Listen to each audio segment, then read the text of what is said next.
Uma outra passagem que causa muita confusão, né, no meio cristão é Apocalipse 12. Essa eu faço questão de ler com vocês, porque é uma simbologia a respeito de alguns eventos futuros.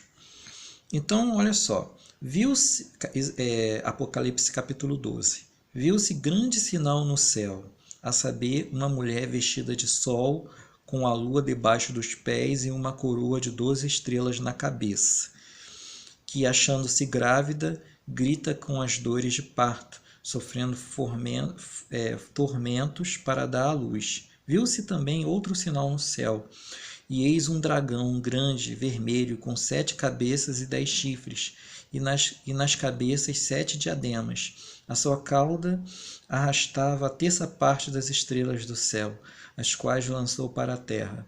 E o dragão se deteve em frente da mulher que estava para dar à luz, a fim de lhe devorar o filho quando nascesse.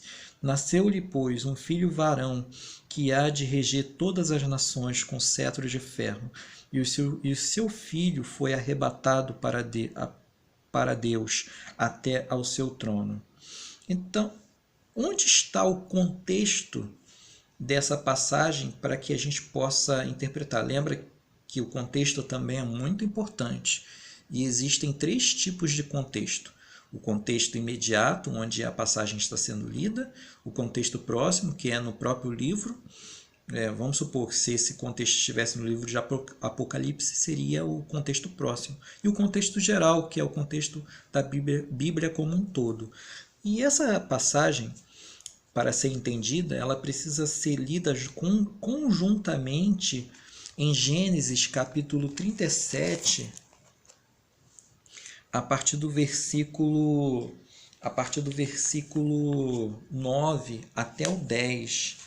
Lá fala-se do sonho que José teve e contou para os seus irmãos. Esse sonho tinha a ver com a ida dele para o Egito, e os irmãos seriam-lhe submissos.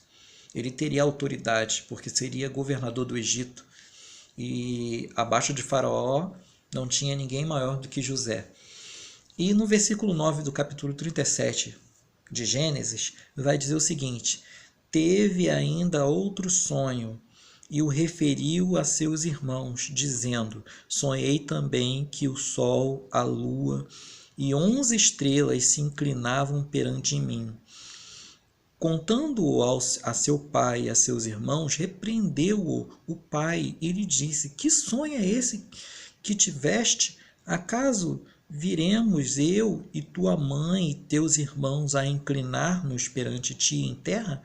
Repare que pelo versículo 10, Jacó entendeu direitinho o que o sonho quis dizer, que tanto o pai, né, como pai de José, que era Jacó, como a sua mãe, que era Raquel, e os seus 11, por isso que fala 11 estrelas, mas lá em Apocalipse fala 12, mas porque incluiu José. Mas aqui, como é José que está tendo sonho, são 11 estrelas. Então, o sol é Jacó, a lua, Raquel, e os 11 irmãos dele, que eram de mães diferentes, seriam a ele submissos. Isso tem a ver com o que ia acontecer logo lá na frente.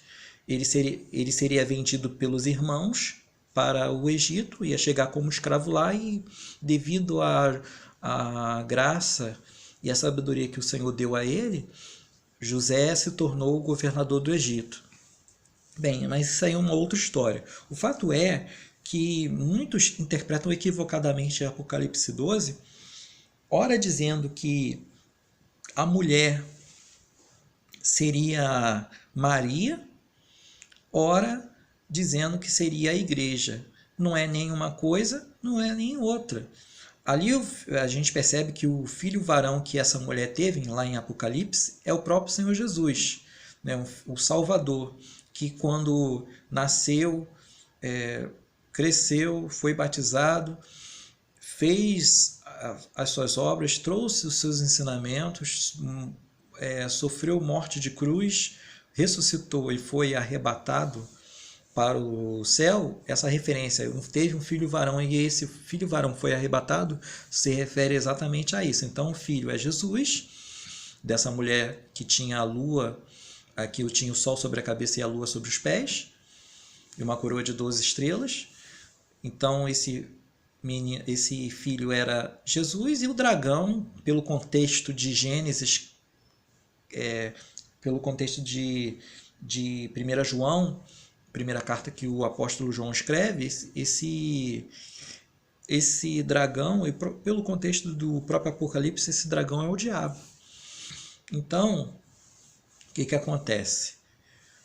Essa mulher que é referida em Apocalipse 12 é figura para Israel.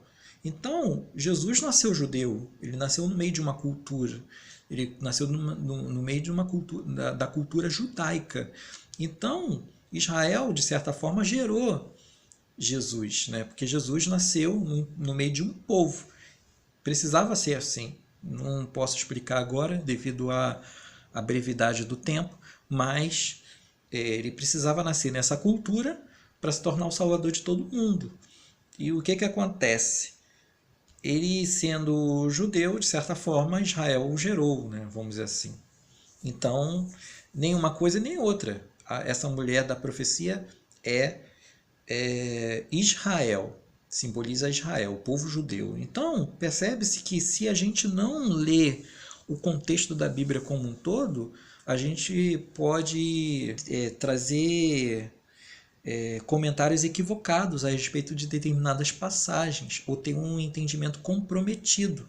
Precisamos ler a Bíblia como um todo. É claro que, para ajudar nesses casos, as editoras, né, quando traduzem e fazem cópias várias da Bíblia, elas trazem o que a gente chama de concordância.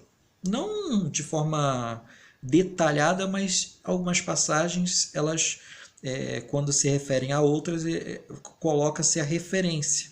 Mas nem toda simbologia que está contida na Bíblia vai ter referência especificada. Por isso, como é que a gente interpreta corretamente uma simbologia? Nós temos que procurar a referência em outras passagens da própria Bíblia. Então, é assim que se interpreta, levando em conta o contexto, e as simbologias reforçam esse uso figurado. Um outro fator que reforça esse uso são os ditados. Eu não coloquei aí no slide, mas também tem os trocadilhos que são feitos. Os ditados são, a gente conhece, por exemplo, na nossa cultura, cavalo dado não se olha os dentes. Refere-se porque o que acontece? A idade do animal é vista não tanto pela aparência exterior, mas pelos seus dentes. Então a gente sabe que um animal é velho, por exemplo, jumento, cavalo, olhando a arcada dentária. E como é um presente, a gente não deve questionar se o animal é novo, se é velho, você deve receber. Então, para quem não é brasileiro, talvez, e especificamente não more no campo, desconheça um pouco o que quer dizer esse ditado, mas conhece um pouco o que quer dizer esse ditado. Mas quem é estrangeiro, talvez fique muito complicado extrair o que significa isso. Então, os ditados, por exemplo, em Mateus 19:24, vai dizer o seguinte, a respeito do... É mais fácil um camelo passar pelo fundo de uma agulha do que o rico entrar no reino de Deus. Aí a gente percebe, será que é a agulha que a gente conhece como costura? Muito provavelmente não. O que o Senhor está se referindo, provavelmente é uma brecha na muralha de Jerusalém. E o que acontece? Era muito difícil o camelo passar. Então, a ilustração refere-se a isso. Também, um outro ditado, exemplo, é João 4,37, semeador o semeador e os ceifeiros, né? Um é o semeador e o outro é o cefeiro, né? Então, se referindo ao trabalho que os profetas começaram, trabalho árduo, e que os apóstolos começaram a realizar a ceifa desse trabalho. Então, é um outro fator que colabora para o reforço dessa linguagem figurada.